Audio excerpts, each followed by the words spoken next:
Vacation. I pledge allegiance to the flag of the United States of America and to the republic for which it stands, one nation, under God, indivisible, with liberty and justice for all. Can you bow our heads? Father, we come to this day. We are so grateful to be together in the city of Garden City. We just ask you to protect our loved ones all across not only this state, but also this nation and across the world. Father, we ask you especially be with our first responders and our military during this holiday and the time that they are away from their family. Today we are so thankful for being blessed in the city. We just ask you to help us to make wise decisions, and it's in Jesus' name we pray. Amen. Amen.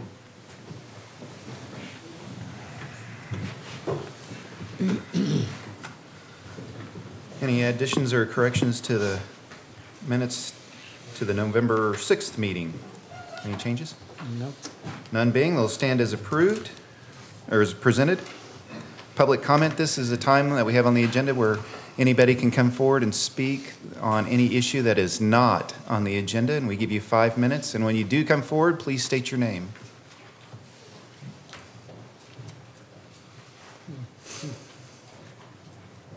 Hi, my name is Roxanne Morgan, and I am the Executive Director from the Finney County Convention and Visitors Bureau. I wanted to make a public thank you. We just finished up in JCAA cross country. We had about 750 kids here, and I think I wanted to make you guys aware of the amazing staff that you have out at the golf course.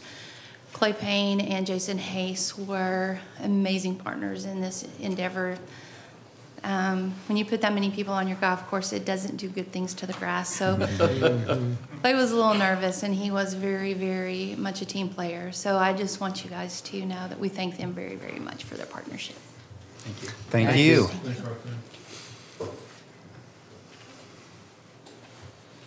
Anybody else? Okay, we're moving on.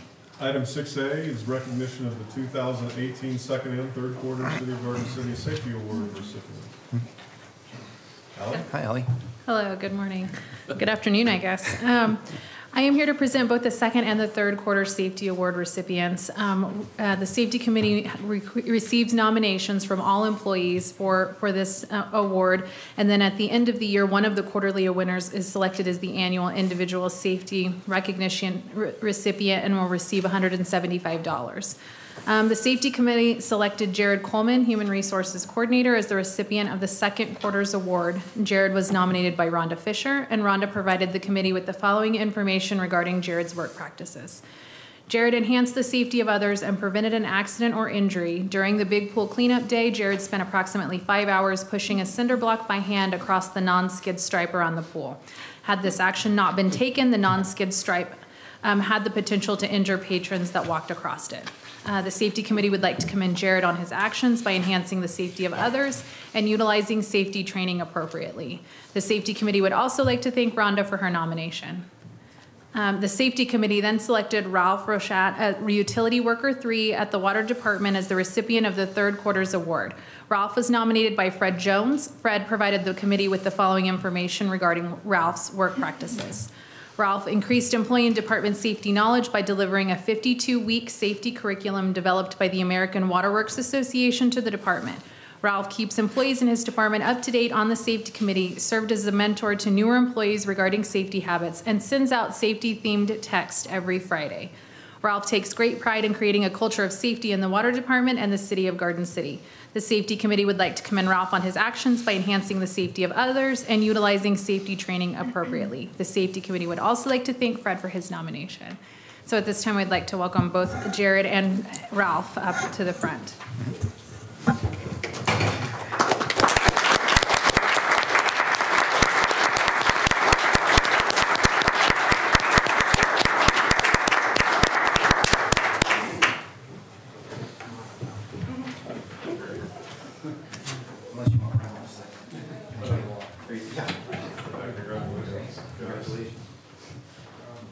Take them together? Let's do one together and then we'll do separate. All right. 1, 2, 3. All right, we'll do Jared and then we'll do Ralph's. 1, 2, 3. All right. All right. Congratulations. We can close that investigation. investigation on the script. One,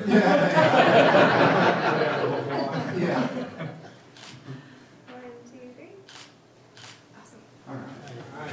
Thank you very much. Congratulations, guys.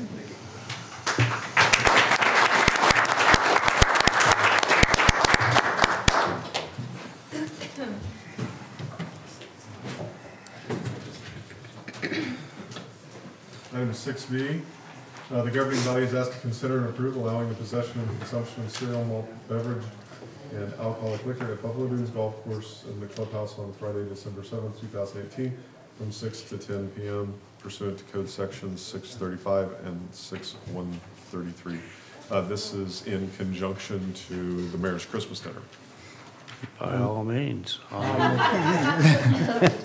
So you made the motion? I'll make a Commissioner motion. Dale? I'll second. Frank Kaiser made the second. Any other discussion on that item? None being, all in favor say aye. Aye. Opposed, nay. That item passed. Item 7A, Assistant City Manager Cunningham will present on the Garden City Charity Classic 2018. Jennifer? Good afternoon, Mayor and Commissioners. This probably seems like it's late to some extent since we're at the end of November, but when we're finished with our tournament, the Symetra goes on to have several tournaments to end their season, and then they select those who make it onto the LPGA Tour. And so their wrap-up happens fairly rapidly, and they're not interested in getting me information to tell me how our event went. And so it took a little bit longer than I expected, but we did finally get their feedback, and so I just want to go over that with you today. So Matt's going to scroll through my presentation. So as you can see, this is just, we like to show the weather because this gives a good picture as for what play was like. It was cooler that week, but it wasn't cold. I think everybody felt like it was pretty good for golf, and those who were helping to volunteer and those who were playing enjoyed it. This is your winner, Alyssa, and she did actually make it onto the LPGA Tour when it was all said and done. And as I'm sure you've been told before, the winners in Garden City, because it's so close to the end, do tend to be the ones who are doing well and do make it onto the LPGA Tour. So it'll be exciting to watch her and see how she does over the next year. So this year was a big year. I don't know how many of you paid attention last year, but we had about 64 sponsors in the 2 previous years prior to 2018. So 96 sponsors is a big deal. That's a big jump. Now some of those were small, and some of those came in small forms of donations from the communities that had golf teams that were participating, the high schoolers. And so that's why you saw that number jump, but it didn't have a huge impact on our bottom line, but it did have an impact. So you can see the total dollars of sponsorship is right around $315,000, and our expenses were $281,250. So the expenses here do not include what we paid out to schools because we didn't consider that an expense. We took our expenses out, then we paid the schools, and so that was just our expenses to hold the event. How much did you pay the schools? I'm gonna get to that. Oh. So here's the beneficiary, the Girls Golf of Southwest Kansas. You'll see. So this was really a big deal for us. This was a turning point in this event and how we held it and who we benefited. And we felt like it kind of needed a refresh. And so we did the 11 teams of Southwest Kansas, which includes all of the Southwest Kansas communities that Mariah Fund serves because they were our presenting sponsor. And so that's kind of how we dictated it. It just happens to be that not every one of those schools has a golf team. Some of them are combined and some of them just have a boys team. So we were focused on girls golf teams. And so we had 11 teams.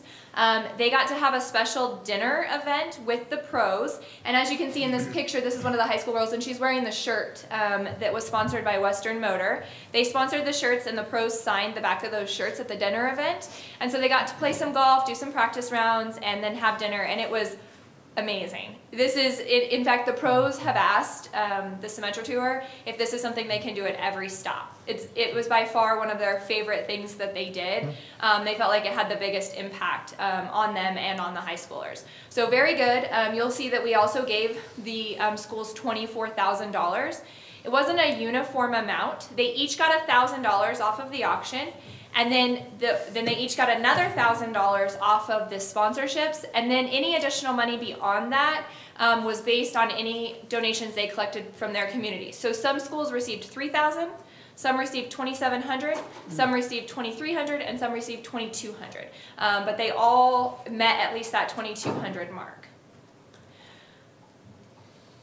So here's some more pictures. This was kind of some of the practice rounds. You can see the high school girls are all wearing their gray shirts, and the pros are wearing the other clothing. So you can kind of distinguish, and there's a few coaches mixed in there as well. These course comments came from the pros. So overall, they thought the course was great. Too short for soft conditions, and the scoring showed that, meaning that the scoring was really high. If you guys paid attention during the tournament, we had some girls that scored wonderful throughout the tournament, and at the end we had some that were neck and neck at negative 15, and so that showed based on the conditions of the course. But they enjoyed it. They thought the setup was good, and really enjoyed it overall. So I think we can be proud of that. This is about the off-course activities. They thought the pairings party was the most unique party they had all season long, which for any of you that were able to attend, it was at the zoo, and it really was a fantastic event that took a lot of effort on behalf of several people to pull off. So they really enjoyed that, and hope that we can continue doing something of that nature. They also really, as I told you before, enjoyed the high school girls event, one of their favorite things. And then they just also staff commented from this Metro tour that the Heritage Hotel is in the top of 3 hotels that they stay at through the entire time. And they stay at a ton of hotels, obviously, every week they're somewhere. And so I think that speaks highly of our hotels, of those that serve in our community in those hotels, and so we should be proud of that as well. This is the junior clinic. So in addition to the high school clinic or dinner that they did, they also went ahead and put on a junior clinic. So this was for kids who were like 16 and under. Most of them were probably 12 and under. And this is sponsored by American Warrior. And so this is a wonderful event, and Steve came out, and he always enjoys seeing all the kids, and we had a great turnout for this junior clinic. We don't always, but staff worked really hard to make sure we got a lot of juniors involved, and even though it was a little chilly and a little rainy, we had lots of kids out there, and it was really fun. They had ice cream and cookies and all that good stuff. So just a few more pictures from the event. So just a couple of other notes to add. We completely sold out the Pro-Am. I had additional teams calling for spots, and we weren't able to provide them because we maxed out what the Symetra allows us to have in teams. So that's incredible, right? I mean, we got enough teams in Southwest Kansas to support a tournament that we couldn't have anymore. So that should generate some excitement for next year.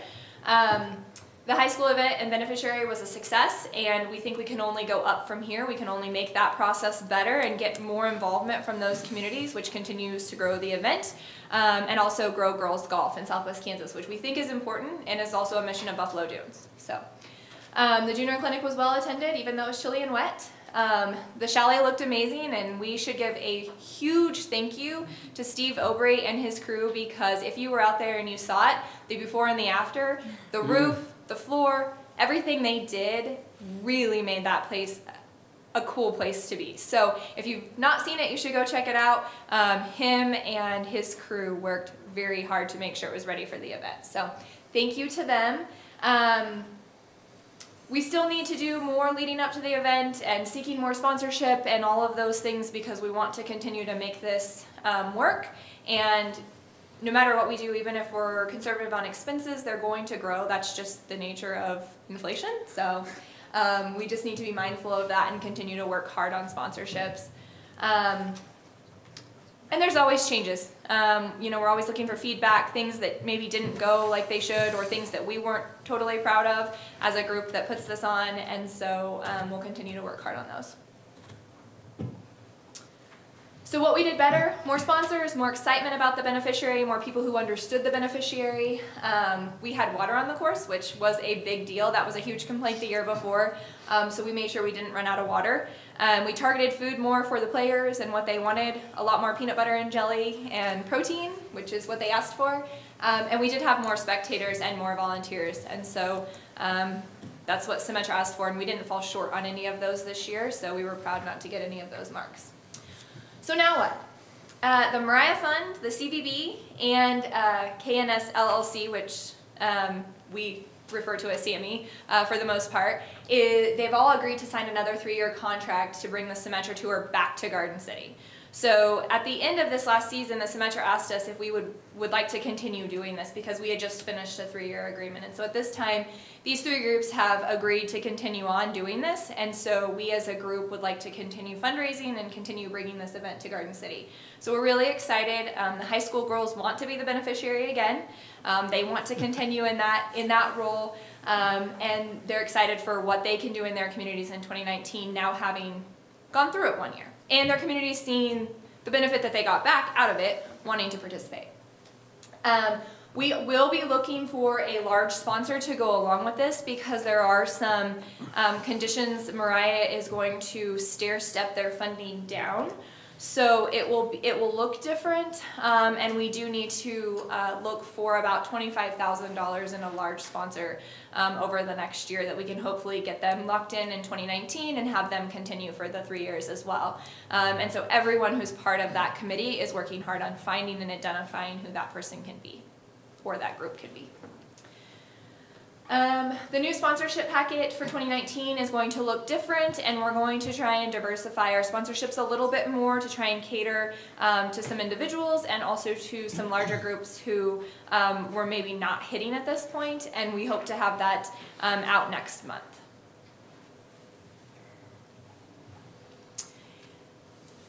And other than that, just a huge thank you to our sponsors, to everyone who made this possible, and everyone who helped volunteer and participate along the way. It's the only way we can pull it off. So, Good job. that's it. Yep. Thank you. Thank you. Thank you. Good job.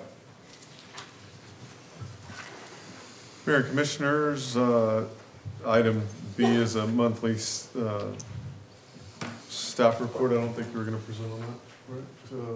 Sam? Or Sam? Okay. Evidently Sam not. shaking his head no, so Okay. guess not.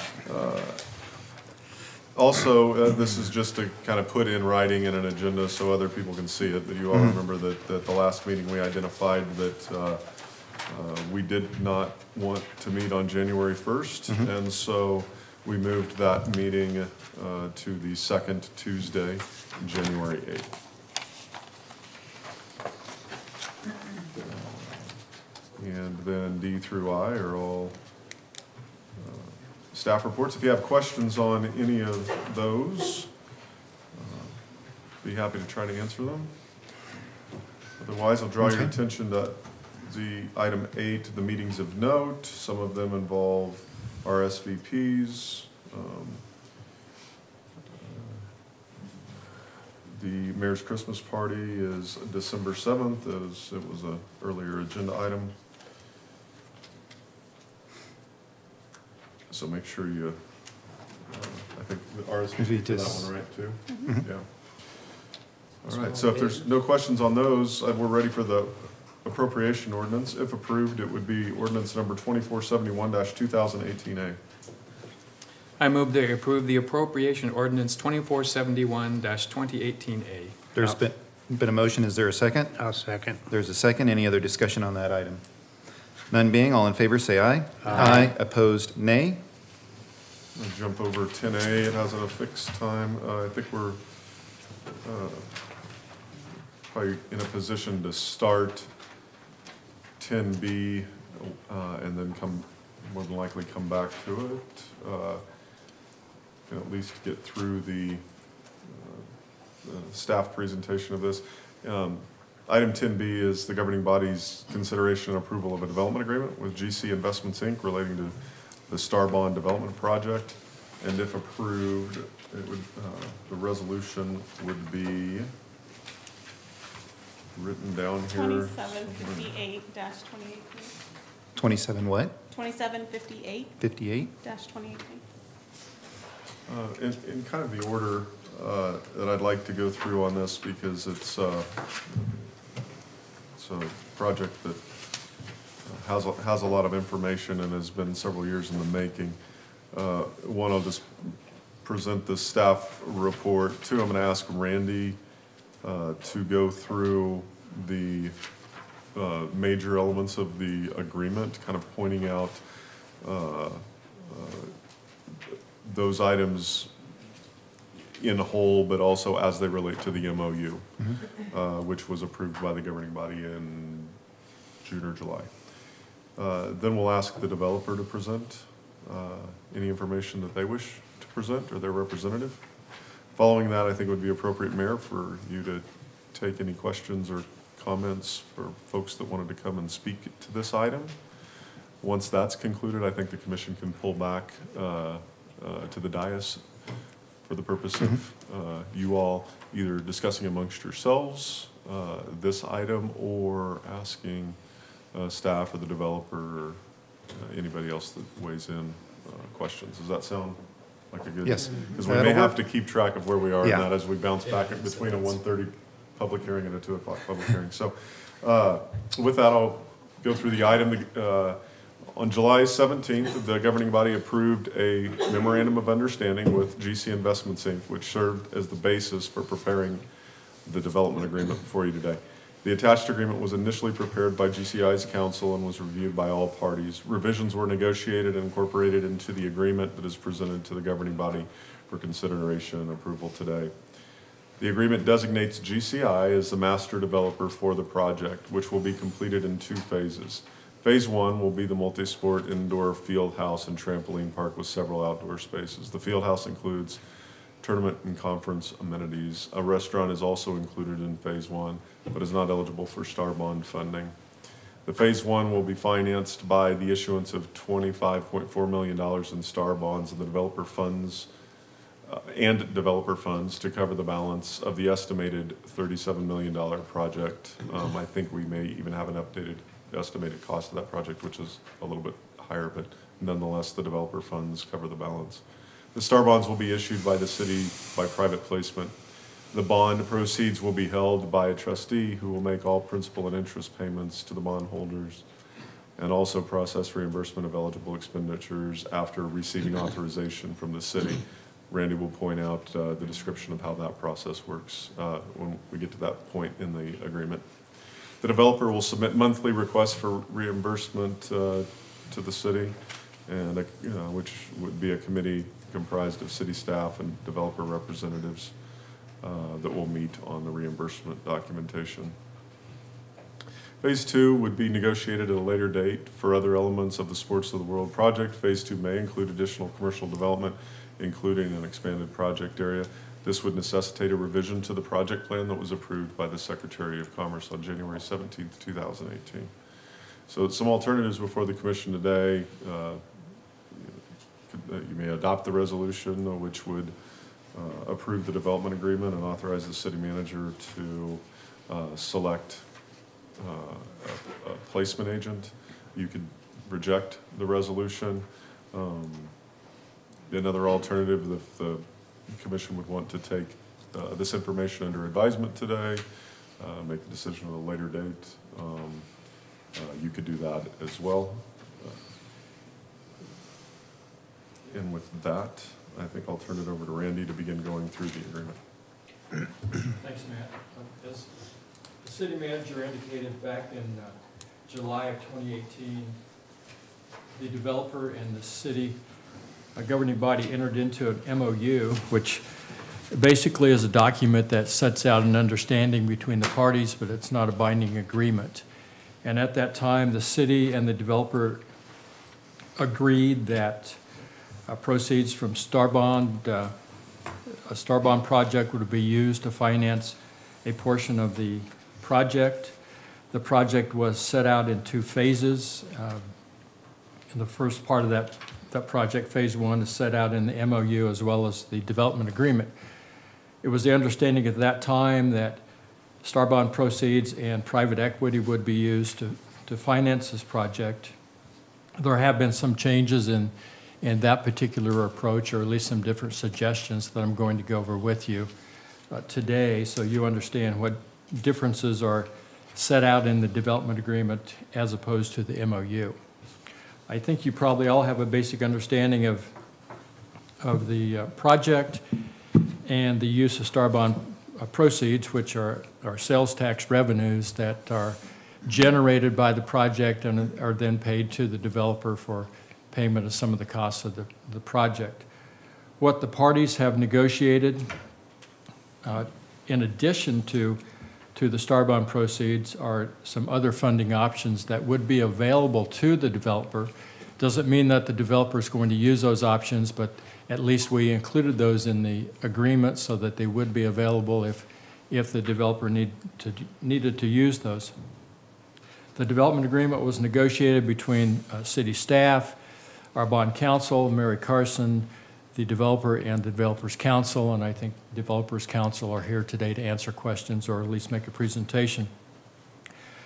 If you have the development agreement in front of you or on your laptops or iPads, I would ask you to turn to page 15, which in sections 5.7, 5.8, and 5.9, which weren't set out in the index the last time I looked, but that they will be included when the final version is drafted. Section 5.7, 5.8, and 5.9 set out those other funding options that might be pursued by the developer. The city agrees that it will cooperate, work with, and facilitate these funding options if the developer decides to pursue those in the future with respect to phase one of the project. And I'll just bring those to your attention so that you know that those are in the agreement. They were not set out in the MOU, and I think they need to be brought to your attention so that you know that those are out there for the future use of the developer. Section 5.7 provides to the developer that it may use IRBs if it wishes to finance part of the project. Basically, the IRBs would be used to utilize exemptions from retailers' sales tax on certain parts of the construction, whether it's materials used in construction equipment or furnishings for the project. They would be granted a applicable sales tax exemption on some of those purchases. And it may be that they already have those exemptions by use of the Star Bonds, but this was added to the agreement to facilitate the project if the developer wanted to use it.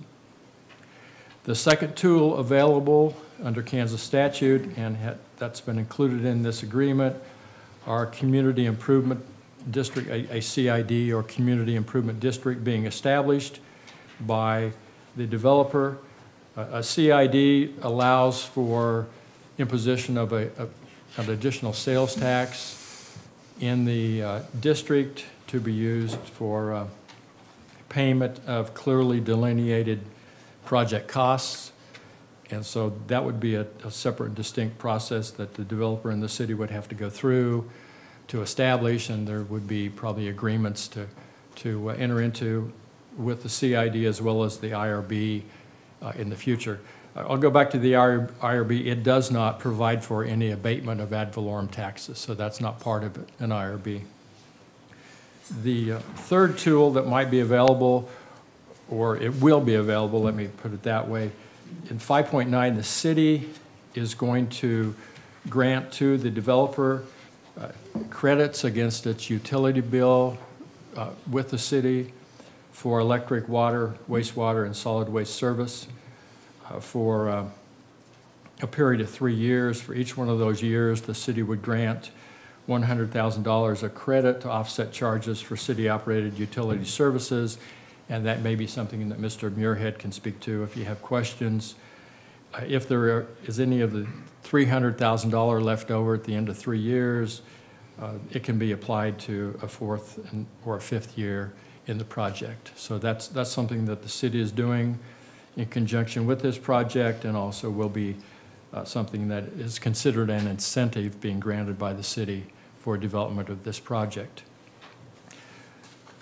I would bring to your attention that in section 6.8 of this agreement, that there is no obligation in this agreement that's being backed by the full faith and credit of the city, which means that the city has no financial liability in this project, and that there are no additional credit enhancements being granted by the city that would come back upon the city should there be some type of default in this project. So the city in my opinion, is protected in this development agreement so that no creditors would be coming to the city for any payment of any debts associated with this project. That was something that was very important to city staff, and I think probably the governing body to have in this agreement. A lot of the other terms in this development agreement are similar to some of our other development agreements as far as the requirements to meet certain building codes and city standards for construction of the project. I would note too that included in this agreement is a provision that the first $800,000 of the STAR bond proceeds will be applied to a different project that is in the district. The city had entered into a previous agreement with another development so that the first $800,000 are paid to that project. The proceeds thereafter would be applied to this particular project. So It is 1:30. We need to go back to what item? This is 10A, Mayor, a 1:30 public hearing, consideration and adoption of the development plan and establishment of a rural housing incentive district for Northborough replat of the first edition. And if approved, it would be ordinance number 2815-2018. Let's see. And so the appropriate thing to do would be to open the public hearing. Upon hearing testimony from the public, close the public hearing, and then the commission would be in a position to visit about and consider the ordinance. Public hearing's open. Melissa, go ahead and just give us the overview, and we'll open it up to any public comment. Alrighty. The Northborough replat of the first edition development comes before the commission to adopt the attached development plan and establish the RHID for the Northborough replat of the first edition. This is the last step the development needs to take before the city commission in the RHID process. This development will be located at North 3rd Street and Leewood Avenue, which is above the cemetery if you're thinking of things on the map. And this development will consist of 10 lots. On these lots, duplexes will be built, so we'll have actually added 20 units of housing to our inventory, and these will be rental units. According to our chat report, we are trying to reach that goal of 112 housing units by 2020, and so we feel that the feasibility analysis for the Northborough replat of the first edition will be helping us reach these goals. They have estimated that 5 duplexes will be built in 2019 and 2020, so in those 2 years we'll each add 10 units, 20 in total. Currently we have 16 homes that have been built, and therefore, according to our chat study, Garden City does show a need for all the houses to be built within this development. Of course, the ordinance, if it's adopted, the county USD 457 and Garden City Community College as taxing entities will have 30 days to evaluate the ordinance that you do pass. Shall a taxing entity determine it has an adverse effect on their jurisdiction, then the taxing entity will have to adopt a resolution stating such. If no resolutions are passed, then the ordinance shall be in effect. If within that time frame any of the taxing entities passes such a resolution, then the city will need to take action to repeal the ordinance. The fiscal note, the developer will be using private financing to fund the eligible costs of the RHID. The city will reimburse property tax increments to the developer over the life of the project, which is up to 15 years. The amount of the property tax distributions cannot exceed $930,692.81 over the life of the RHID. Staff recommends the governing body adopt the ordinance. The alternatives before you are the governing body may elect to adopt the attached ordinance, or the governing body may elect to not adopt the attached ordinance. Thank you. Anybody from the public would like to speak on this?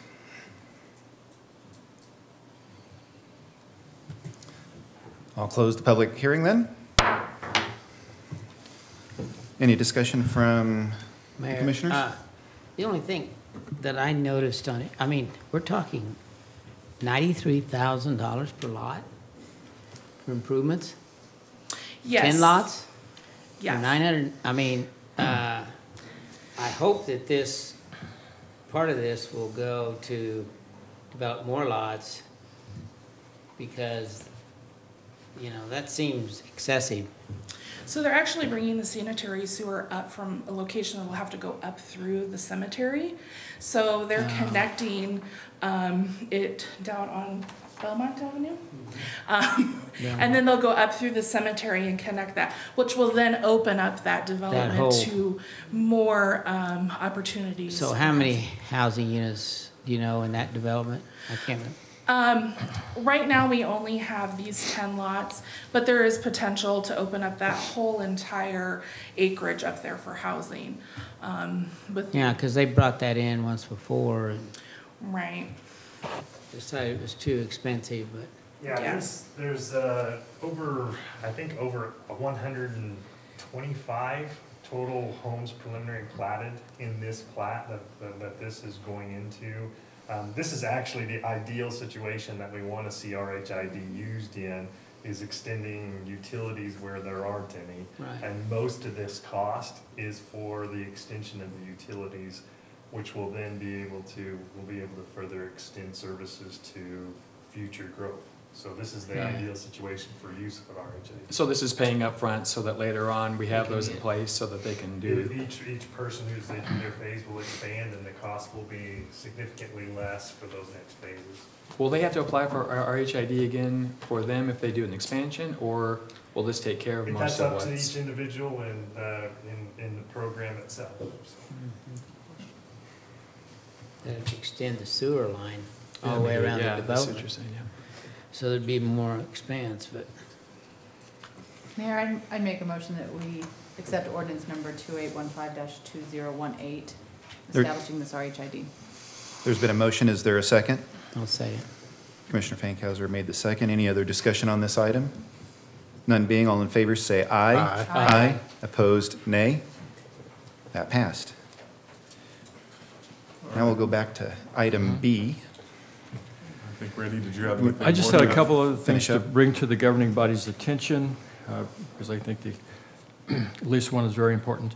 We have set out in the agreement in section 6.3 a process to go through to review project costs submitted by the developer to the city for subsequent payment by the trustee. The process sets out establishes a committee of 2 city staff, 2 members appointed by the developer to review submitted project costs so that the city is confident that costs that are submitted for reimbursement are actually costs that are allowed by state statute and also are appropriate costs and clearly costs that should be reimbursed. So there is a safeguard there that the city will be involved in looking at costs before they are subsequently reimbursed. If there is a disagreement, then there's a process set out in 6.3 to review those disagreements and resolve them. The only other comment I would have would be in one section of the agreement. It establishes a commencement date for the project of January 16, 2020. I know that's probably a question that the public will have, and you certainly would have. So those are the highlights, particularly the differences between the MOU and the agreement that's been negotiated. And certainly I would give credit to city staff, Mr. Allen, Mrs. Hitz, and public improvement staff, as well as our bond counsel in negotiating this agreement. Okay. I guess Any questions for that's Randy? one question I'd have. I assume they're going to start before January 1 of 2020. I mean, Sure, yeah, and like most agreements, you don't write them because you think something's gonna happen well. You write them to Right. anticipate what happens if they don't go Go. the way you planned. And so there's some safeguards in here that represent the, I would say, public interest should this public body decide this is something it wants to do.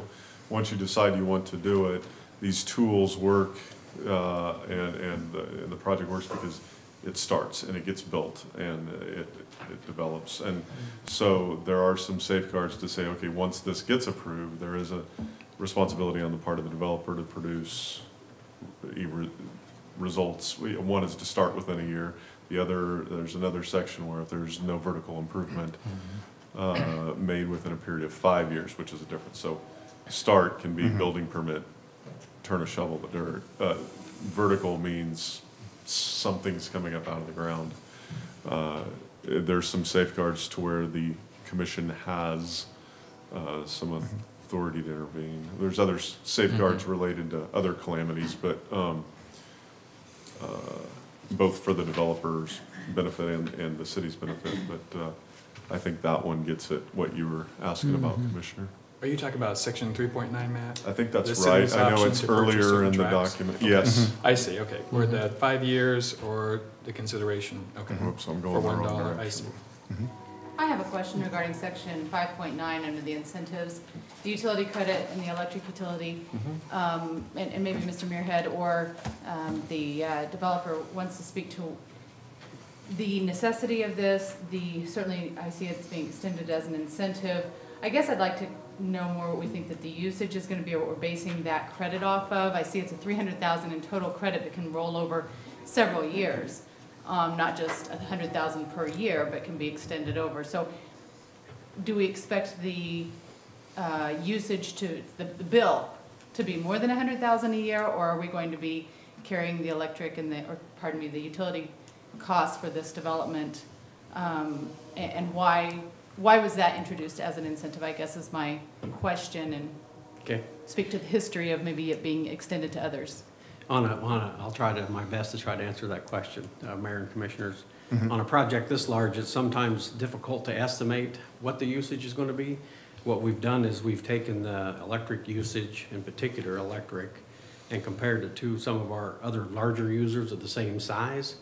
We fully expect this facility to use more than what we projected there, but in the event that it didn't, that's where that came from.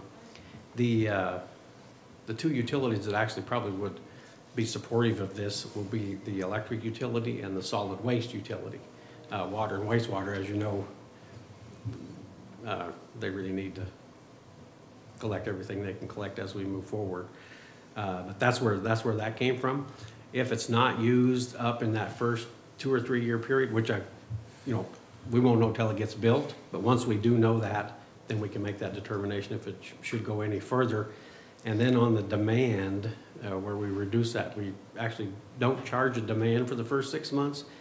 We've done that with other customers here in Garden City because it's hard to determine how to set your equipment and get everything to work correctly. Once they have that established, then all the rates go into full effect.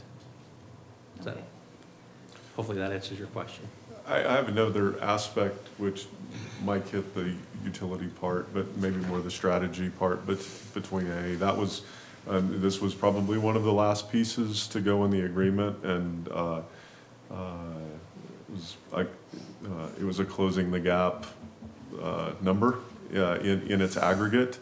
In doing so, the strategy was instead of that amount, just a lump sum, that it was tied to the facility had to be up and operating. It also lent itself to maybe what the developer can speak to if they're comfortable doing so, and saying, hey, this is a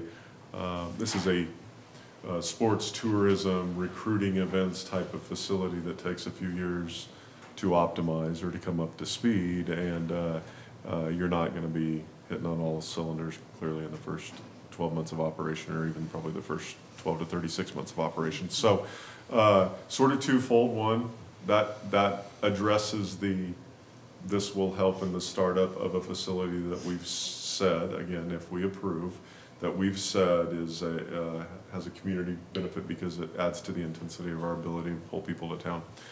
But it also isn't given lump sum, that if you aren't running after 1 year, that the other 2 legs of that 3-legged stool don't go into effect. So, Okay. yeah, We could, as a term used in the pre-meeting, there may be more art than science to the number a little bit, but there is some rationale in using some performance benchmarks, but also providing an incentive that really addressed what the expressed need was, rather than maybe some of the other things that could have potentially been negotiated.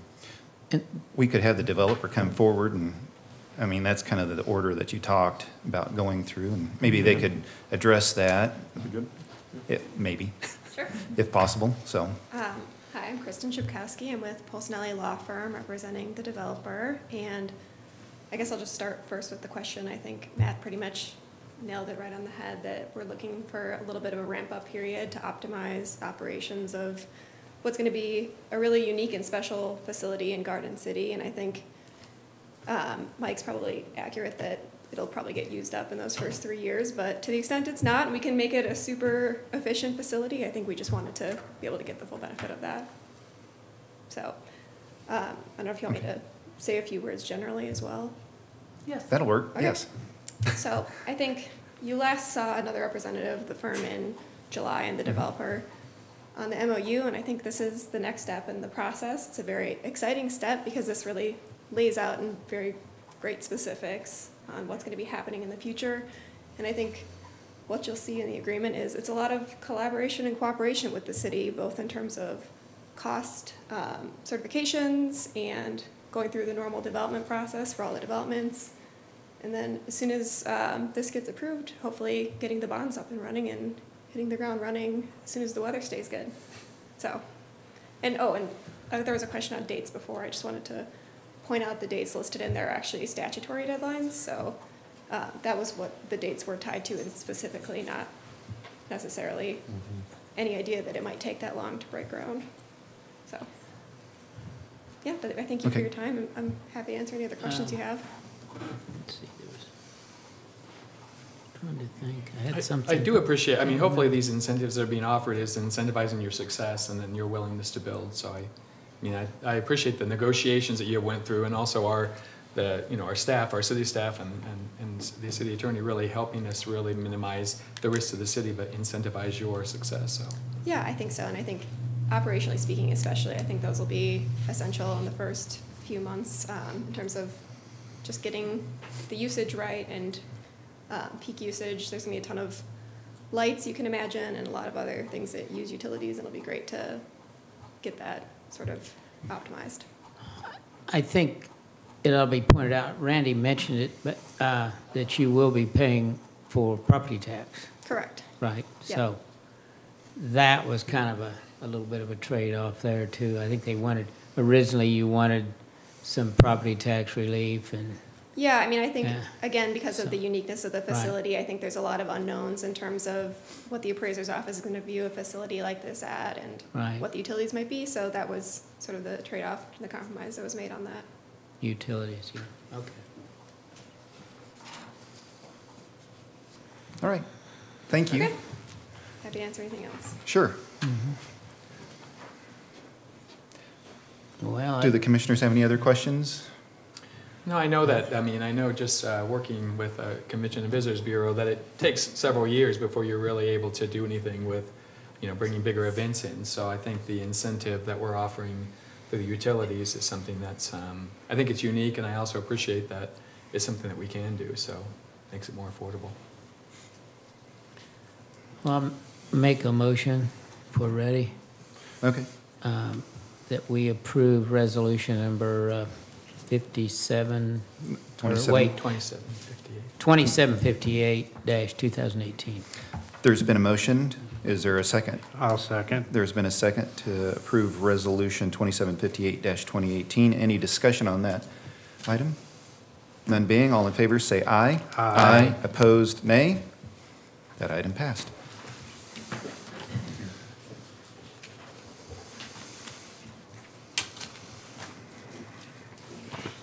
Item C is resolution number 27, bear with me while I get the computer back. Where I was. 759. Item C would be, if approved, would be resolution number 2759, authorizing the removal of motor vehicle nuisances from certain properties in Garden City, specifically 2001 North Main Street. Caleb? All right, you have the staff report in your packet and the resolution. Amy, this is your typical resolution for when we get to this point that we've not had a response from the property owners. Any questions? I'm surprised there's 2 vehicles left after the last meeting. So they must have taken some time off, so yeah. Entertain a motion on that resolution. I move that we approve Resolution 2759-2018. There's been a Second. motion, and Commissioner Burns made the second. Any other discussion on that item? None being, all in favor say aye. Aye. Opposed, nay. That passed.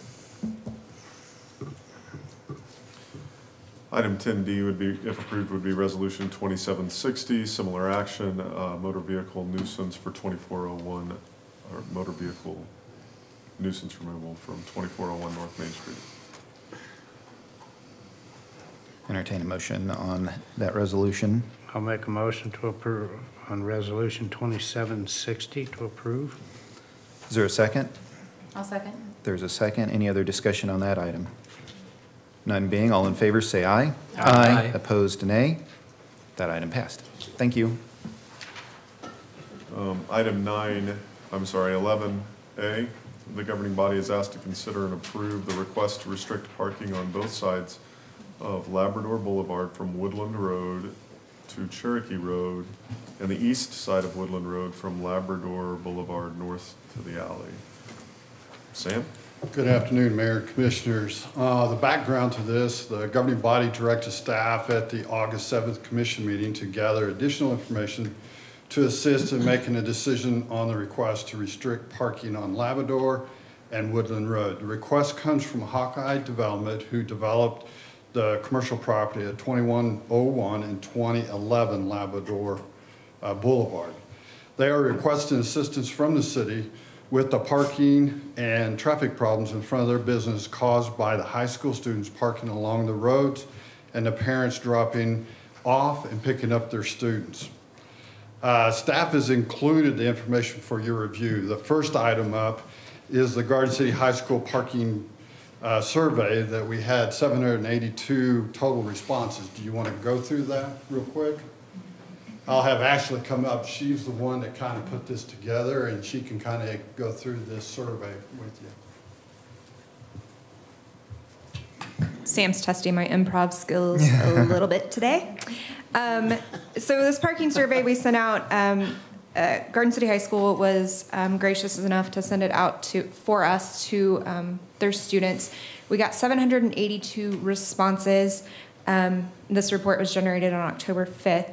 The very first question was, do you ever drive yourself to school? If they said no to this, that was the end. Well, we had a, how do you get to school? And then that was the end of their survey. If they said yes, then it went on to where do you park and those sorts of questions. So it was about half and half. 49.62 or 388 students said yes, they do sometimes drive themselves to school. And then 50.38% or 394 students said no, they don't ever drive themselves to school. Question 2, I realized there was a little bit of a flaw in our survey, so it's not scientifically accurate. We should have had, for how do you get to school, walking should have been an option, and then probably an other if, I don't know, they take a private helicopter or something into school. So of the 387 students who answered this question, 34% or 132 students said that they ride the bus. 66 students, 17.05% said they ride with a friend, and 48.84% or 189 students say that somebody drops them off. So then those students, again, who do drive themselves, even occasionally, were asked, where do you park? Overwhelming majority, as you can see from that blue line, do park in the school parking lot. That was 400 students, or 88.89% of students who answered this question. And then we had 18 students who say the Cherokee Road, Labrador Boulevard area, 10 say at Dean Wiley Park, 4 say the Pioneer Road area, and then 30 said that they park somewhere else. I do know that some of the students who walk chose this option and then said they leave their car parked at home. So, and then we had what prevents you from parking in the school parking lot. As you can see, the majority of the students who answered this question say that it takes too long to get in and out of the school parking lot. And then later, when students had the opportunity to provide more information, a lot of them said they have jobs that they need to get to after school, and they can't get to their jobs on time if they park at the school parking lot. 17 students said they don't have a parking permit. 7 said they are not legally allowed to drive. Again, 28 said it takes too long to get in and out of the parking lot. 8 said there are not enough parking spaces in the parking lot. 1 said that there's items in their car that they cannot take on school property. And then there were 9 with other responses. We don't have those other responses printed. I do have them, and as I recall, one student said that his or her parents don't want them to park in the school parking lot. Another student said that they use the car to get to and from school, but their parents come and pick it up and use it during the day, so that's why they don't park in the school parking lot. Where are you dropped off at? We had 158 of those students who say they're dropped off, or 82.72% say at the school's designated drop-off zone, while the other 33 students, or 17.28%, say somewhere else. And then it's also in your packet, I believe, we have the open-ended question number 6 responses. The question was, is there anything else you'd like us to know about parking at or around GCHS? 477 students answered this, 305 skipped it. Probably another at least 100 could have skipped it because they wrote no. There's nothing else we want you to know. But the majority of these, again, like I said, Sam's kind of put me on the spot just a little bit. It's okay. A lot of them said it takes too long to get in and out of the parking lot. Can we open up another exit? Can we open the Pioneer Road exit? What can we do to make it faster to get in and out? There were some students who said that the parking permit costs too much, or is there a cost with the parking permit? And it's my understanding, I don't go to GCHS, but it's my understanding that there is no cost for the parking permit. So maybe there just needs to be some communication to clear that up a little bit. There were also quite a few students who talk about hit and runs in the parking lot and request some camera coverage and ask if the city can put up some more cameras in their parking lot. So you can read through the rest of those. There are some quite creative answers, some colorful language in there. So it was an interesting read. Any questions for me about that survey or how the survey was conducted? Are we going to share this survey with the high school? Makes sense to me that we would. Yeah, thank you. Especially from some of the comments and stuff, just so that the high school knows kind of what the students are responding to. It's good communication, I guess, so high school knows. Yep. Okay. Thank you.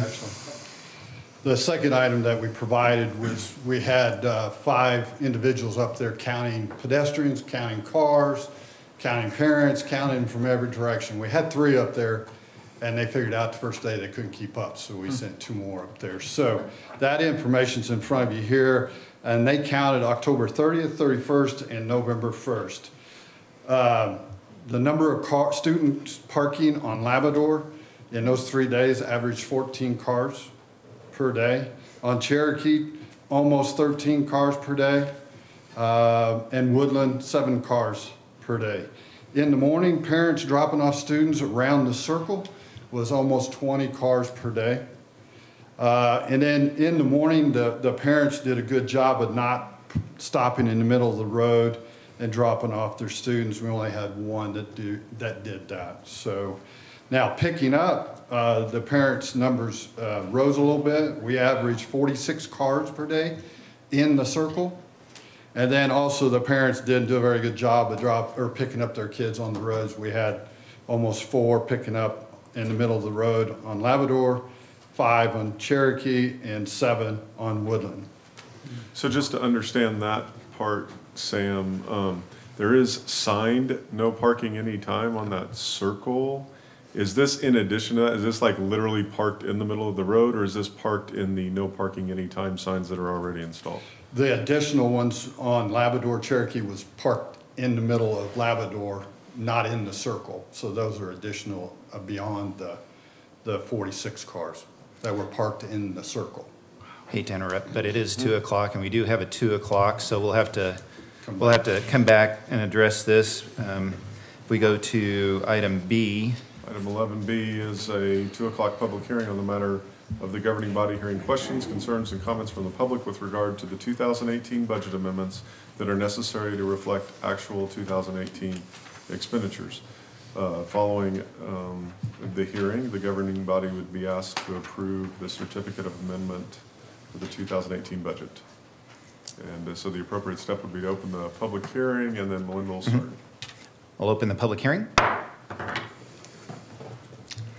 At your last meeting, we talked about publishing the notice of hearing for 3 funds for the City of Garden City to amend for 2018.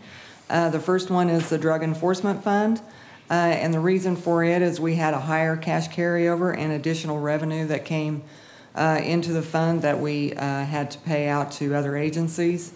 The second one was the HIDA grant. This was a new fund in 2018, so we didn't previously budget for it.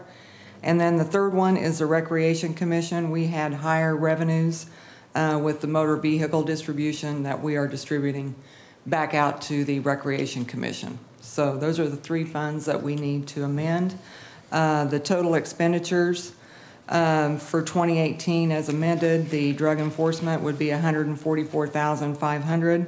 The HIDA grant is $102,000, and the Recreation Commission is $1,155,120. This has been published. It was published in the paper for this meeting, and I think we just need to get your approval to sign the certificate. Any public comment on this? I'll close the public hearing now. Entertain a motion on that item. Mayor, I'll move we approve the certificate of amendment of the 2018 budget as presented. Second. There's been a motion and a second. Any other discussion on that item? None being, all in favor, say aye. Aye. Opposed, nay. That item passed. Thank you. Thanks, Melinda. Okay, Back to 11A. welcome back, Sam. All right. Top traffic. Okay, so the next item that we counted, there was quite an increase in pedestrian or student traffic, pedestrian-wise, in the afternoon versus in the morning. We averaged 200 students going through the gate in the afternoon. We probably only averaged the number of kids that were being led off or parked in the morning, but in the afternoon, there was a spike in student traffic going through the gate, about 200 per day. Also, well, it wasn't in your packet, but we gave you the ability to look at the drone flights. And then also, we included an aerial photograph if we decide to put up signs at the locations that we think the signs should be placed. So our investigation or observations was we do have no parking anytime signs around the circle. They've been in place for 6 years.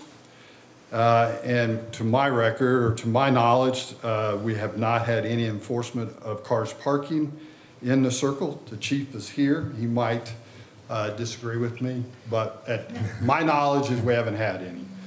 The roads are being used by the high school students for daily parking, and the circle is being used by parents as a drop-off and pick-up area. And then we also have a small number of parents that are using the private parking lots to pick up. I think we only average like 1 a day that actually would pull into the parking lot of the business to pick up their child and then leave. One other observation that I noticed after watching the drone flight in the afternoon, we had 11 cars that actually drove through the church parking lot as a cut-through. And so we did not identify that, but I did see that in the drone flights. And so our alternatives that we talked about at the traffic advisory meeting was either we could install 30-minute parking signs, as the aerial photograph shows. We can install 1-hour parking or 2-hour parking at those locations, or we would ask you for additional options, or we deny the request. The traffic advisory recommended alternative 3, installing the 2-hour parking signs. Can you speak a little bit to what the discussion was to come to that decision? Was it a compromise on something in between, or I didn't really see how the 2-hour restriction kind of solved the situation?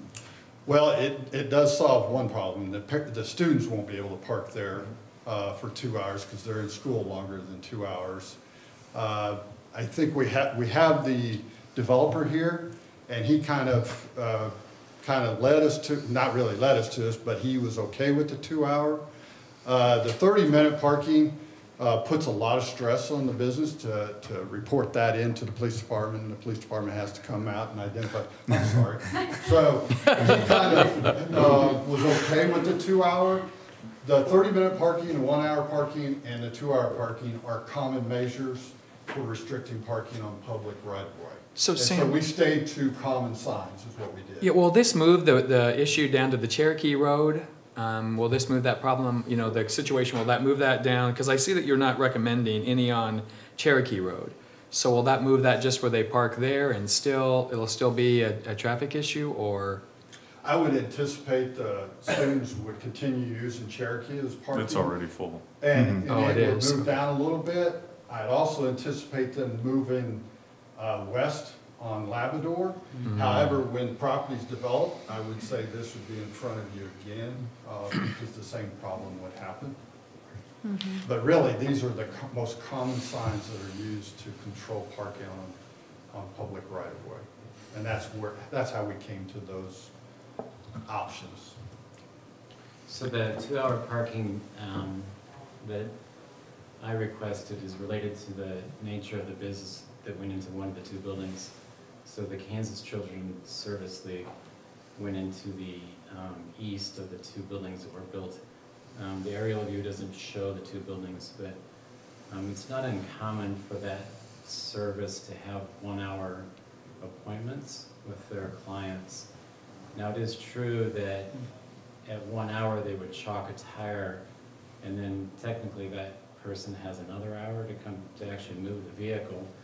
But if you're like me, you don't understand that process. And so let's say, for example, that you're in consultation with that business and you know that you're on a 1 hour parking, you don't really realize that you have 2 hours technically, 1 hour before the police comes and checks your car, the second hour before they actually would ticket you. And so people that are not aware of how it works might feel pressure to end their appointments with the service league to get out and move their car.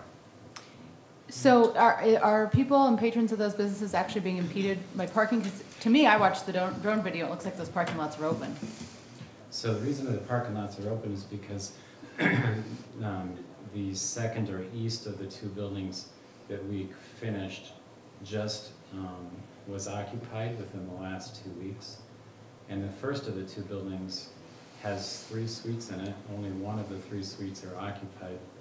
And in fact, the comments and feedback I'm getting from the prospective tenants on the other 2 suites is that they're reluctant to occupy the suites because of the parking problem in front of the buildings.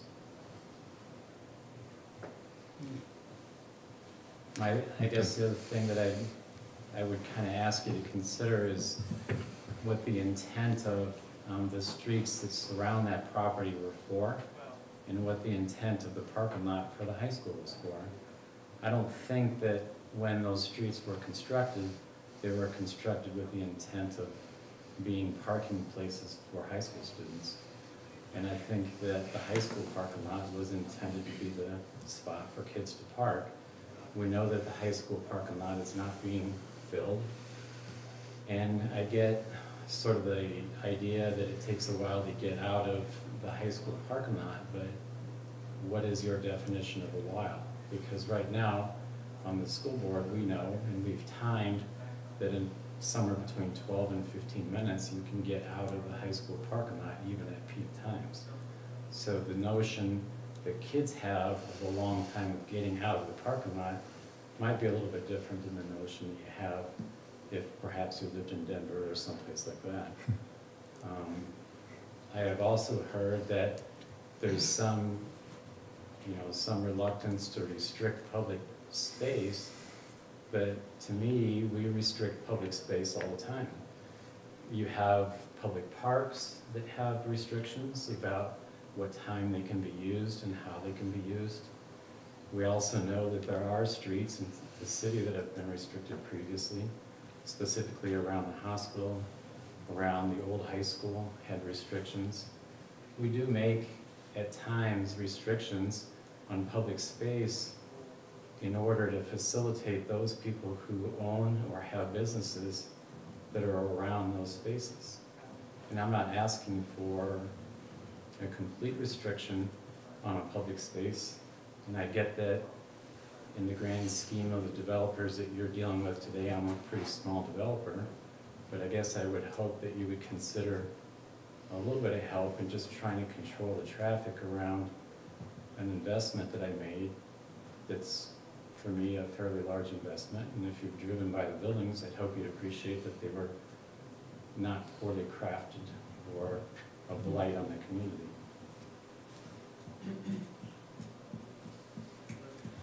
Any other questions? I would add one other observation that I forgot when I looked at the flight. If you watch the students coming across, they actually have a crossing guard that stops traffic from flowing in the circle. So there was 5 to 7 times they actually stopped the flow of traffic around the circle to allow cars out. So they are in themselves delaying the exit time leaving the high school by the students crossing right there. Well, I think what's been identified here is there is a severe traffic flow problem out of that high school parking lot, dependent on what your concern is of whatever that time is. I mean, whether that's a kid trying to make a job or a parent trying to get their kid dropped off so they can make a job. And the truth of the matter is something needs to, until that point is fixed, I think we do just continue to move this problem. And I think you look around town, I know when I drop my kid off in the morning, I know when I drive by Jenny Wilson, there are several points around the town where I think the same argument could be made about traffic congestion. My little grandma Betty lived across from the old the old high school. She never left her house during a football game. I mean, it was the nature of sometimes this just happens. I am sympathetic to the developers' concerns, but I also think we have to look at this as, from a whole community standard and say, okay, if we're going to do something, we need to be prepared to apply it in a consistent way. And that's why I was interested in what more discussion the Traffic Advisory Board had, because I can see this coming up repeatedly in different areas of town, and until we actually address the source issue, we will just continue to move that in different directions, or just end up with kids with a lot of parking tickets, because it sounds like they're parking in the no parking zone anyway. Well, so how will you implement the 2-hour parking? Do you have a plan as far as notifying the students, or how would that look? How would that step out? Most generally. Or not students, whoever parks there. Yeah, So most generally, when we put in a new traffic sign, we'll put a flag on top, which hopefully brings a little bit more attention to the sign. It's unusual to see the flag. We do that, and then hopefully there's going to be a learning curve if the police department goes out. I think they normally start with warnings, tickets, before they really start issuing tickets, if that is your call. The other thing is, if you have questions, our chairperson is here if you want to know what the board was thinking at that time too. Yeah, that would be great.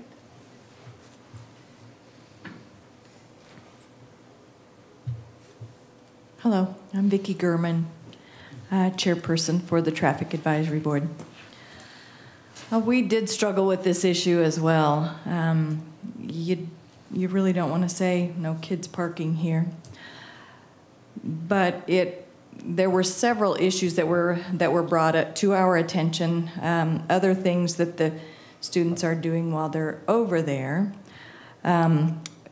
One of the issues that was on the survey was that some of the kids said they didn't have the parking permit from the school or whatever. And apparently to get that, there were some hoops that they had to jump through that just normal people don't have to do in order to park on the street. They had to prove that they had insurance, and what was it? I don't remember. Anyway, there were some hoops that they had to jump through. They couldn't just go in and say, I'm a student here. I would like a parking permit, please. So we talked about that. But it really is an issue in multiple areas around town. I definitely see your point. I'm a Realtor at Coldwell Banker, and we have a business across the street, and frequently, employees of some of the other businesses take up a lot of our parking. So we really would like to help business owners and people with this issue. Some of the students said that there was not enough parking, and when in fact there's a lot of parking. We did talk about there is a deeper issue that obviously needs to be addressed, that maybe the one entrance in and out of the high school might not have been the best idea. But ultimately, we're going to limit businesses, and where we're wanting to attract more business, even in that specific area, then yeah, that's going to be coming up again. But we just felt like we needed to do something to help at this point. So did you guys discuss how you can consistently apply, how we're going to handle like these type of signs? Did you guys maybe come up with a, because again, I know that if we set this precedent, so what does that look like if we're going to consistently apply that so that other businesses have? Typically we do these on a case-by-case basis. Would you agree? Yeah. And we've done this in the past on a case-by-case, and that's why it goes in front of the Traffic Advisory Board to advise the commission on what they come up with. Through all this information that they get, they make the decision and pass it on to us, and we're the final decision on it. So, and we've done, and since I've been on the commission, I know we've done it a couple of other times in other areas of this community. So, the YMCA is one. Right. Right. I agree with everything that's been said today, and I went down there Sunday morning and drove around and looked at it. I looked at the alternative places that they could park. Dean Wiley Field's got a big place over there. Cherokee along that street there is on the south or north towards Mary. There's other avenues, but to me it goes back to this thing that we're just telling people they can't park a vehicle on a certain street, and I don't look at these people as students. Right, yeah, it doesn't have anything to do with the fact that they're students. On my street. Okay? Yeah, and employees of businesses, and like me, the hospital employees. What time do these students come and park there? They're there probably around 7:15, 7:30. Okay, so around they would be there before the employees arrive, so they wouldn't have an opportunity to park there. If they did, they'd have an opportunity to park out there and allow the customers to park on the lot, because there's only 30 parking spaces for that business. 3 of them are handicap. You probably got 18 people when it's fully operational, so now we're down to 21. 9 available spots for customers is all we have in that area. So it's one that I've toyed with all weekend, and the last time it came up before us. It just, all they're going to do, they're going to have a queen bee, and they're going to move somewhere else. And then they'll just keep moving until they get so far away from the school. And I understand thoroughly and completely the trouble of dropping your child off in front of that school or any school in town. There's congestion in the streets, stopping in the middle of the street. The circle would be great if they were just able to, make a Oklahoma car stop there, still coast and kick the kid out, but that would be too dangerous. But I didn't know there was a name for that. I don't know. I sympathize. I think that we have to look at the interest of the developer and the businesses there. So, it's just going to develop somewhere else. Well, with that, I appreciate that the Thank you for Traffic your Advisory input. Board, did all that work, and so with that, I'm going to recommend alternative 3, installing the 2-hour parking signs as shown on the arterial map. There's been a motion by Commissioner Unruh, a second by Commissioner Fankhauser. Any other discussion on this item? All in favor, say aye. Aye. Opposed, nay. That item passed. Thank you for your time. Thank you. Item 11C, the governing body is asked to consider and approve a bid that will sell and develop the 2 parcels of surplus city property located at 401 and 403 East Kansas Avenue. Jennifer? Mayor and Commissioners, we had a pre-meeting on this topic at before the last meeting. And as we discussed, this would come on as a business item in front of you all today. And so we just want to talk about this a little bit. I want to address a couple of things that we discussed during the pre-meeting for those who were unable to attend. So these two pieces of property were cleared as part of the Kansas Avenue widening project, and they've been out to bid twice now in a sealed bid process in which people could bid on the property. Our requirements in both of those processes remained the same. Essentially, someone had to provide all of their information, their project, what they intended to do with the piece. They had to bid at least $100,000 unless they showed some sort of benefit in exchange for a lower bid on that property. And so the first time we went out to bid, we received several people requesting bid packets, but nobody who actually submitted a bid. So I called those that requested bid packets and tried to gather information as to why we hadn't received any bids, and most of it came down to either time or they didn't understand the $100,000 and if they could come in lower than that or what that looked like. And so I explained those things to those individuals, and at the next meeting, a few months later, we went out to bid again under the same requirements, and I explained that here and reopened. And at the end of that process, we received one bid, and that was from New Grind Coffee. Our pre-meeting before the last meeting was set up in order to allow them to come before all of you and present their project and explain the things they were asking for and give you time to ask questions and kind of assess the benefit of their project to Kansas Avenue and to those two parcels. And so at the end of that meeting, what came out of that was that New Grind Coffee had bid $20,000 for the two lots. And they also asked the commission for a couple of things, which you'll see outlined in my memo.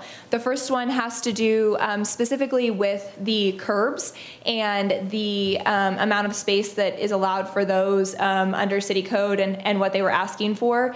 They were asking them to be made a few feet larger to avoid any issues with traffic efficiency. So that was the first thing that they were requesting. And the second thing that they were requesting was a variance on the itinerant merchant license, which states that a brick and mortar would be considered a local business under the itinerant merchant license. However, you must have 1,000 square feet. And as you saw in their proposal, their building is only set to be about 600 square feet, just a little over 600 square feet. And so they want to continue to have their mobile unit, not that they would use that on a full-time basis, but that they could use that for events or other things around the community and be considered a local business because they are building this brick and mortar space. They explained that as part of this space, anything much larger than what they've currently planned out wouldn't fit on those lots.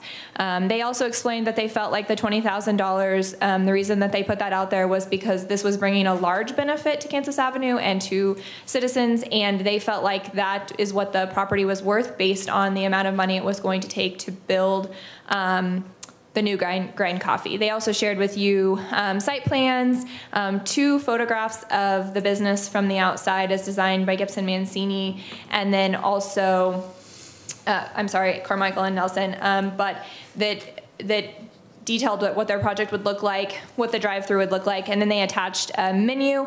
And then Callie also provided a letter that explained the variances that she was asking the city for and what her business was about. And I've included all of those in your packet for review. And at this time, am asking if you have any additional questions. They are, Callie and Ryan are both here, as is their architect, and so they're more than happy to answer any additional questions, and I'm more on a staff perspective, also willing to answer any questions you have. So Jennifer, I have a question. So, as far as the itinerant merchant license, and I can't remember how the Pinkies, did it have a year before they had to find their location before they no longer qualify for that? That's essentially what came before the commission, is that you guys gave them a period of time of 1 year to find a place that they either leased or rented or purchased and actually start a brick and mortar business. And you gave them the local itinerant merchant license until that period of time. And I think, as discussed in the pre-meeting, both Callie and Ryan said that they hope that the moment they purchase this, that they can get started. And you know, I think Callie even kind of laughed but said, I wish it could be 6 months. But I think realistically more like 10 months to 12 months in order to get the site cleared and get everything going. But I think they have every intention of moving quickly. The other question I have is for, you know, in the development agreement, again, this idea is if it doesn't happen. So is there a way to claw back that agreement and say that, you know, so that they, $20,000 is if we were actually thinking that was worth $1,000, $100,000, so $20,000 is a pretty premium price for this. So is there a way to say that if you don't start this within a period of time, that would actually revert back to the city, other than them buying it for $20,000 and say turning around and selling it for $40,000? So Randy and I discussed this pretty extensively going into this, and the development agreement is not attached to this, but would also come before you for approval before we actually moved forward on that development agreement. But that's what that's what was spelled out in our request for proposals, and that's what I would assume we would put in writing in the development agreement. Randy, do you have a feel for what that wording might look like? It's a little difficult because we would, once they purchase it, we would transfer to them a deed, so they would own the property. We certainly could include in the deed a reversion clause if they don't substantially commence construction within a certain period of time. The property reverts back to us, and we'd pay them the $20,000. It becomes a little more difficult when they're 8 months into construction and we say it needs to be completed in 12 months, and that's more difficult. But I think we could enter into a good faith agreement with the developer that they would commence development and use the property for the purpose intended. I think the feeling, you know, amongst all of us that we tried to express is we think this would be a great use of that parcel of land. We encourage this kind of development. The only issue I had, and I've raised this before, and it's more just in trying to be consistent amongst policy. I certainly see the reason for them asking for the change in the itinerant business license. I see how, you know, in this instance, it would be helpful to them. I'm willing, and I think we should consider maybe doing a similar 1 year consideration during construction. But I would like for that to be considered maybe separate from this purchase agreement, because I find that muddying the waters a bit. Maybe I'm being too black and white in my reading of things, but I do see, and we've talked about this, we need to look at that itinerant business license wording. We need to maybe look at the square footage requirements. We need to look at what our qualification criteria is. I'm open to that. I just don't think this is the place to have it tied to this particular purchase agreement, although I understand why they did, you know, in asking for it. There's no hurt in asking. Yeah. And I think there's two I would not want it to be tied to the purchase agreement. It's a separate issue. And for the commission's edification, staff will be meeting on the itinerant merchant code sections first part of December and go over all the issues, because we drafted that code section maybe 10 years ago, and things have changed in the way businesses sell their goods and services within that period of time. So we do need to look at it again and come up with something. The 1,000-foot restriction limitation was probably pulled out of the air at that time, so we certainly could look at that if we need to make a change there. But And I think it's our intent to bring other stakeholders into that conversation too. So the fact that we may be meeting on it in the first meeting, or in the first week of December, I wouldn't expect that at a December meeting, or maybe not even a January meeting. So, you know, but I think we want to put the time in on the front end to anticipate and engage as many stakeholders as we can. For the sake of looking at both the additional requests, as we are talking about traffic efficiency, is there any, Caleb, can you speak to any particular issue with making that a wider entrance or not, or what you think Really, about that would, through the site plan process, that would go through our traffic engineers for safety reasons and would be reviewed on that. If it was found to be safe, then they could proceed. If it wasn't, then it wouldn't be it wouldn't be acceptable according to the city regulations. So that's maybe something we shouldn't consider without that information as a request as part of this agreement either. Is that your opinion? That would be something that I think you could put in the development agreement. Okay. And it could be handled through the development agreement, maybe not necessarily in the sale of the property. Mm-hmm. I think it's a good use of the property. The only thing, that left-hand turn, I happened to be in the Pizza Hut here this past week, and it's about impossible to turn left because about the time all the traffic comes from the east, well, then the traffic starts coming from the west, and I bet I was there, it seemed like 15 minutes, I'm sure it wasn't that long, but that left-hand turn is going to be and what's going to happen, you're going to stack people up there, but that's something for site plan approval to do, but I think, looking at this piece of property, there's not a lot you can do with it, with all the setbacks and everything, so I think it's good use of property, and I think we should move forward, so. Yeah, I appreciate the design, and I think it'll be a great addition, and you're also becoming a part of Western Kansas and the business community, so that's great. Mayor, I make a motion that we approve alternative number 3, approve the bid. Alternative number 2, approve the bid, but not the additional request at this time. There's been a motion to approve the bid, but not the additional request. Is there a second on that? I'll second that. There's been a second. Any other discussion on that? None being, all in favor say aye. Aye. Opposed, nay. That passed. Okay. You just bought a piece of property. Item 12A. Congratulations. Yeah, that's great news, yeah. Item 12A, the governing body is asked to consider and appoint one member to fill the vacant seat on the Cultural Relations Board. Ally? Thank you. Mayor and Commissioners, the Cultural Relations Board has a vacant seat with a term expiring December 2020. The Cultural Relations Board did review applications over a 2-month period and are recommending that Emlyn Schwartz be appointed to that position. Is she also on the, I thought she was on the police, Citizens Police? Mm-hmm. Yes. And so how will that impact that committee? You can be on multiple advisory boards. I'll make the motion that we approve Emlyn Schwartz to fill the vacancy. Second. There's been a motion and a second. Any other discussion on that item? None being, all in favor say aye. Aye. Opposed, nay. That item passed. Commissioner Fankhauser made the second on that. Yes, all 5 of us. Yes. Thank you. Item 12B, the governing body is asked to consider and approve 3 appointments to the Park and Tree Advisory Board. Andy? Good afternoon, Mr. Mayor, Commissioners. Not quite as straightforward as we have a little bit of a discrepancy in the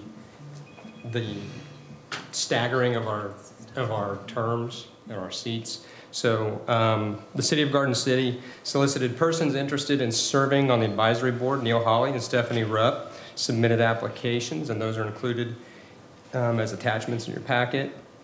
Mr. Hawley is with us today in attendance.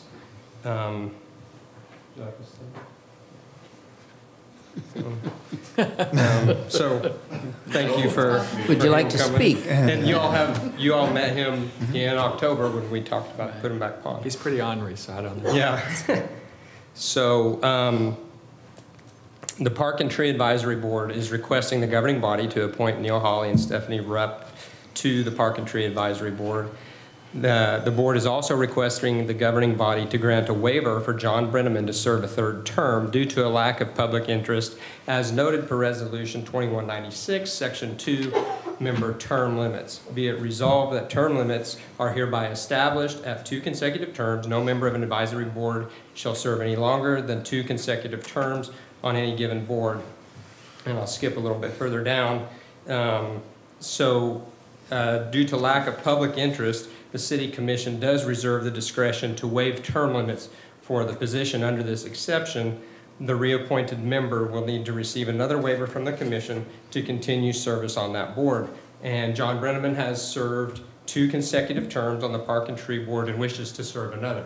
We have 4 seats that are open right now. We're bringing 3 people to fill that, and we're still looking for another seat.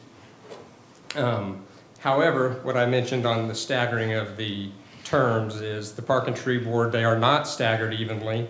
We have 4 up this year. It's a 7-person board. We had 0 last year, and we have 3. Looking through notes and minutes and all this, having trouble identifying where that got off. And so what we are asking for is that for John Brenneman's term, that it would be appointed to a 2-year term so we can start to alleviate turning over half the board in 1 year. And then we would come, when we have another appointment to fill that 4th seat, we would ask the same thing. And so, but that's not on this today, but just so you know what we'll be looking forward to. So, our alternatives would be to appoint Neil Hawley and Stephanie Rupp to the Park and Tree Advisory Board and waive term limits for John Brenneman and reappoint him to the board to a 2-year term. Alternative 2 would be to appoint Neil Hawley and Stephanie Rupp to the Park and Tree Advisory Board, waive term limits for John Brenneman, and reappoint him to the board to a 3-year term. Alternative 3, appoint Neil Hawley and Stephanie Rupp to the Park and Tree Advisory Board and deny waiving term limits for John Brenneman and do not reappoint him. And the 4th would be to just for the board to give a recommendation. So Andy, which one solves the problem with your more than half of your board? Is it alternative 1? Alternative 1 helps to alleviate that, and then when the next one comes on, we would do the same thing. It would solve that, and we would go 3, 2, and 2 instead of 4, 3, and 0. I move that we appoint Neil Hawley and Stephanie Rupp to the Park and Tree Advisory Board, waive term limits for John Brenneman, and appoint him to the board for a 2-year term. There's been a motion. Is there a second? I'll second. Commissioner Dale made the second. Any other discussion on that item? None being, all in favor, say aye. Aye. Opposed, nay.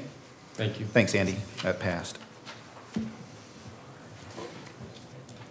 The consent agenda has 3 items, and if you don't wish to pull any of those off for further discussion, appropriate. We have item C. Item C, new business.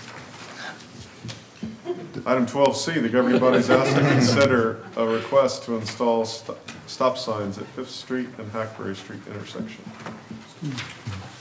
Mayor, Commissioners, we have a city request to install stop signs at the intersection of 5th and Hackberry. They feel uncontrolled intersections are unsafe and should be addressed. Normally, stop signs, yield signs are done by a recommendation from an engineering staff, and that's kind of the rule of thumb that we've been using. There is no set guidelines for stop signs and yield signs, so one thing that we do is we look at traffic accidents. So we requested 5 years worth of accidents from 5th and Hackberry, 4th Hackberry, and 6th, so they would have a comparison to look at when they were reviewing 5th and Hackberry's accidents. 4th Street is a controlled intersection. We have stop signs on Hackberry entering onto 4th Street. They had 1 accident in 5 years, or 2 accidents in 5 years. 5th and Hackberry is an uncontrolled intersection. They had 1 accident, and 6th and Hackberry had 0 accidents. So that's what the board had to look at. 6th Street is kind of considered a through street, and so is 4th Street, but 5th Street is not. So when you deal with through streets, we automatically put up stop signs on the crossed streets. And so 5th is kind of that in between. And so staff also asked the board for direction on overall issues involving uncontrolled intersections, and they still want to evaluate them on a case-by-case basis. And so the alternatives in front of you is approve the installation of stop signs at the intersection of 5th and Hackberry, or 2, install yield signs at the intersection of 5th and Hackberry, or deny the request. The recommendation is coming from the board, not from staff. I wrote staff, but the board recommends alternative 3, deny the request for the lack of accidents. And also the sight distance, they looked at that, there really wasn't a sight distance issue that was causing that. The person that is requesting this, made this request, they are not the ones that were in the accident, so. I move that we deny the request. There's been a motion. Is there a second? Second. There's been a second. Any other discussion on that item? All in favor, say aye. Aye. Opposed, nay. That item passed. Thanks, Sam. Well, there's no change to the consent agenda items, so the appropriate motion would be D1 through 3. I move that we approve the consent agenda D1 through D3. There's been a motion. Is there a second? I'll second. There's been a second. Any other discussion on those items on the consent agenda? None being, all in favor say aye. Aye. Opposed, nay. That item passed. We're done with the business of the meeting. It's time for commissioner reports. Commissioner Unruh. So I just want to say thank you for everyone who was here today, and it was great having a lot of people involved in civic government, and plus being, on TV, so, and the internet, or however you do that, Ashley. So I also just want to thank you for the great work from the commission and all of the discussion and the attention to detail. I noticed especially this time our staff was really, did a lot of extra work and went above and beyond and helped answer a lot of questions beforehand. And so I just want to say thank you to all of the city staff. It really makes a big difference. Also, the Thanksgiving holidays coming up. I'm excited for everyone to have some time off. I'm encouraging not only myself, but others not to overeat, except for Jennifer. Jennifer, you can overeat, but not to overeat and just enjoy your family. I know my children are returning back to Garden City, and so I just pray for not only traveling, that safety for everyone traveling, and if you're traveling for the holidays, just enjoy your time and return safely back here to Garden City. Commissioner Burns. I too was impressed with a lot of the research and the presentations that have gone into the last several meetings, and it really does speak to the work, and it makes our work easier. I know that when we have the advisory board reports, that's an issue that's been looked at from several angles, has already been discussed. Maybe sometimes it doesn't come through in the minutes, and so I do appreciate when folks explain it further in person. But that is it's an amazing resource, and we do value that quite a bit. And the folks who continue to apply and want to be part of the advisory boards, again, thank you for the applications. It's nice to see those, and it's nice to read through them. I enjoyed reading the high school students, even the colorful language. Maybe that was the best part. No, but I really do think. Some of them have a sense of humor. Well, and I hope that they feel like we value their opinion as much as any other citizen and person living and trying to navigate the traffic in this community. And it's an issue, and I hope that we can partner with the school and maybe find a solution that helps alleviate their concerns too. Because I think that's the one thing that we, our recommendation today did not help with what the students' concerns are, and the folks who are taking their kids to school there. So happy Thanksgiving to everyone, travel safe, and so many events coming up. Everything's coming up. Tuba Christmas is coming up, tree lighting, everything. It's gonna be a good week. So, good 2 weeks. That's all I have. Thank you. Commissioner Fankhauser. I'll ditto those comments, but also the safety awards, I think that speaks well of our city, and I congratulate those people who won today. One question I had was, what about Jack, the utility payment? Every time I walk by it, it says coming soon. When is soon? Later than today. I keep wondering, I mean, what's the problem? It's the going out of business sale. Yeah. You have this vision of people walking up in snowdrifts with their building. Oh, turn it around. The service and finance staff, this week they're testing the equipment, running the checks through, doing all of that, making sure it's working just fine. We ran into an issue that we found when you go to use the screen, certain times of the day it's not bright enough. So the manufacturer's going to send a rep up. We're going to put in a brighter screen so you can see it easier, and then it'll go into I would imagine I hate to put a date, but I would say within the next couple of weeks, it should be up and running just fine. Okay, good. Thank you. Hope we can change the lot size. Anything else, Commissioner? Commissioner Dale? Okay, in reference to the staff down below, they're busy people, and I had to get down on and beg with them to unlock me because I was locked out and unable to pay. I guess I changed my password and forgot it. So at any rate, but it just, I've said many times that our greatest asset is the people that work for the city, and we have to be proud of each and every one of them, and Matt and his staff and what they do to make sure that we have all the information we need to conduct a meeting.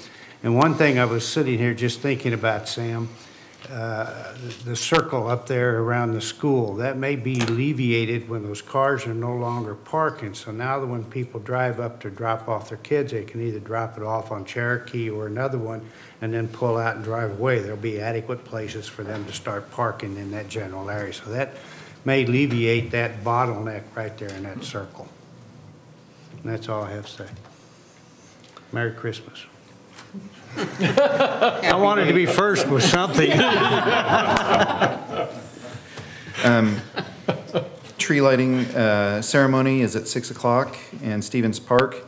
I heard they're still trying to figure out how the mayor was going to turn the lights on and everything, but I'll be there and we'll have a festive occasion. Hopefully there'll be a switch. We'll find out.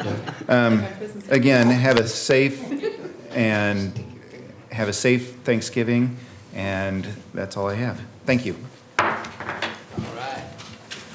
We'll be like Chevy Chase, and you'll have to go plug in the extension cords and everybody cross their fingers. Behind the bench.